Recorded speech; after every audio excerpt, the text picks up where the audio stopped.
Hello friends, good morning all of you. I am Sunil Bist this side. So friends, हम कर रहे हैं DSSB के लिए, यूपी टीटेट के लिए, इसके अलावा KVS के लिए और सभी गवर्नमेंट एग्ज़ाम के लिए पॉलिटिकल साइंस के MCQ बेस्ड क्वेश्चन। तो चलिए करते हैं।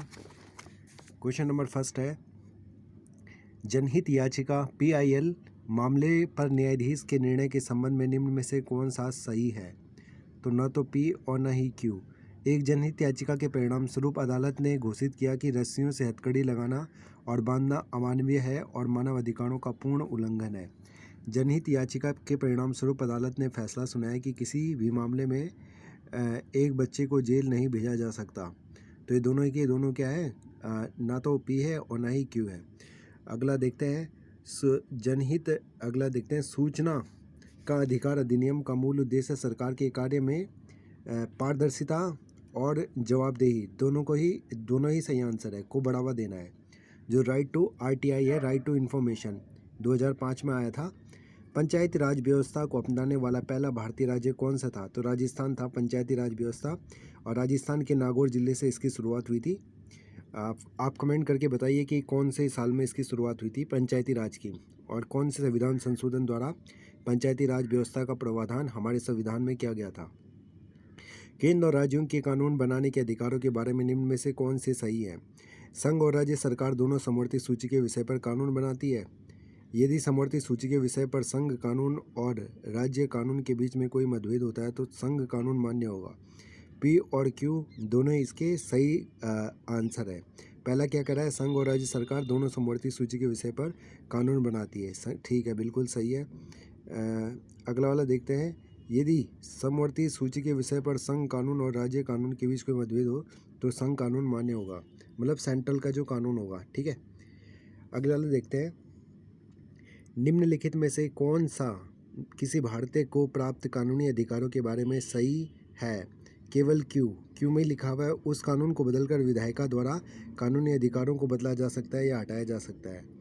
और P वाला गलत है, कानूनी अधिकार एक सामान्य कानून द्वारा सुरक्षित किए गए हैं। अगला क्वेश्चन है, संसद सत्र दोनों सदनों में राष्ट्रपति के संयुक्त संबोधन से आरंभ होता है। दोनों सदन अर्थात अपर चैम्बर एवं लोअर चैम्बर, राज्यसभा और लोकसभा में राष्ट्रपति के संयुक्त संबोधन ज्वाइंट कॉन्फ्रेंस द्वारा आरंभ होता है, जो संसद का सत्र होता है। ठीक है, शीतकालीन सत्र होता है और ग्रीष्मकालीन सत्र कह सकते हैं हम। भारत में मत देने के लिए विधिक उम्र क्या है? तो कम से कम 18 साल हमारी उम्र होनी चाहिए। कौन सा प्राधिकरण भारत के राष्ट्रपति के चुनाव की प्रक्रिया का संचालन करता है? भारत का चुनाव आयोग, इलेक्शन कमीशन ऑफ इंडिया। और हाल फिलहाल में अभी हम देख रहे हैं आजकल 2022 जून में आपके बीजेपी की तरफ से एक जो नई प्रत्याशी घोषित करी गई है प्रेसिडेंट पद के लिए, उनका नाम है द्रौपदी मुर्मू, जो कि उड़ीसा से बिलोंग करती है और सी इज़ अ ट्राइबल लेडी, आदिवासी महिला है। और जसवंत सिन्हा कांग्रेस की तरफ से है एंड UPA की तरफ से। तो देखते हैं इस चुनाव में कौन जीतता है राष्ट्रपति का चुनाव। निम्नलिखित में से कौन सा कथन गलत है? P और Q दोनों ही गलत हैं। भारत में अनुसूचित जनजातियों की सूची राज्य विशिष्ट है, जैसा कि संविधान द्वारा मान्य है। अनुसूचित जनजातियों की राज्य विशिष्ट गलत है। ये 2011 की जनगणना के अनुसार देश के सभी राज्यों में से पंजाब में अनुसूचित जाति की आबादी का प्रतिशत सर्वाधिक था। गलत है ये। सबसे ज़्यादा अनुसूचित जाति आपके मध्य प्रदेश में पाई जाती है। निम्नलिखित में से कौन से भारत में एक व्यक्ति के अधिकारों के बारे में सही है? P और Q दोनों ही सही हैं। यदि किसी मौलिक अधिकार का उल्लंघन होता है तो संविधान कहता है कि पीड़ित व्यक्ति उच्च न्यायालय या सर्वोच्च न्यायालय में जा सकता है। बिल्कुल जा सकते हैं हम। यदि किसी व्यक्ति के कानूनी अधिकारों का उल्लंघन होता है तो वह एक सामान्य न्यायालय में जा सकता है और जा सकते हैं हम। राजनीति के निर्देशक सिद्धांतों के बारे में निम्न में से कौन सा गलत है? केवल Q, वे अदालतों द्वारा लागू होते हैं। गलत है। वे आयरलैंड के संविधान, यस, ये आयरलैंड के संविधान से लिए हमने, जो डायरेक्टर प्रिंसिपल स्टेट पॉलिसी है, DPSP बोलते हैं हम इसको, डायरेक्टर प्रिंसिपल स्टेट पॉलिसी, राज्य के नीति निर्देशक सिद्धांत। राज्य के नीति निर्देशक सिद्धांत में से कौन सा अनुच्छेद प्रबंधन में श्रमिक भागीदारी को सुरक्षित करने की बात कहता है? तो अनुच्छेद 43A। आर्टिकल बहुत इंपॉर्टेंट होते हैं किसी भी एग्जाम के लिए। निम्नलिखित कार्यों में से कौन सा संविधान सभा द्वारा नहीं किया गया है? तो संविधान सभा जो बनी थी इसने राष्ट्रमंडल में भारत की सदस्यता का अनुमोदन किया, गलत है ये। इसने राष्ट्रगान और राष्ट्रगीत को अंगीकृत किया, सही है। इसने देश के प्रथम प्रधानमंत्री के रूप में जवाहरलाल नेहरू को चुना, बिल्कुल सही है। और इसने राष्ट्रीय ध्वज को अंगीकृत करा, अर्थात नेशनल फ्लैग को इसने अडॉप्ट करा, बिल्कुल सही है। पहला वाला गलत है। राष्ट्रपति और उपराष्ट्रपति चुनाव के संबंध में चुनाव याचिका को सर्वोच्च न्यायालय के समक्ष दायर किया जाता है, ठीक है। चुनाव याचिका को किसके सामने अगर कोई भी गड़बड़ी पाई जाती है तो कहाँ पे जाती है, वो सर्वोच्च न्यायालय में।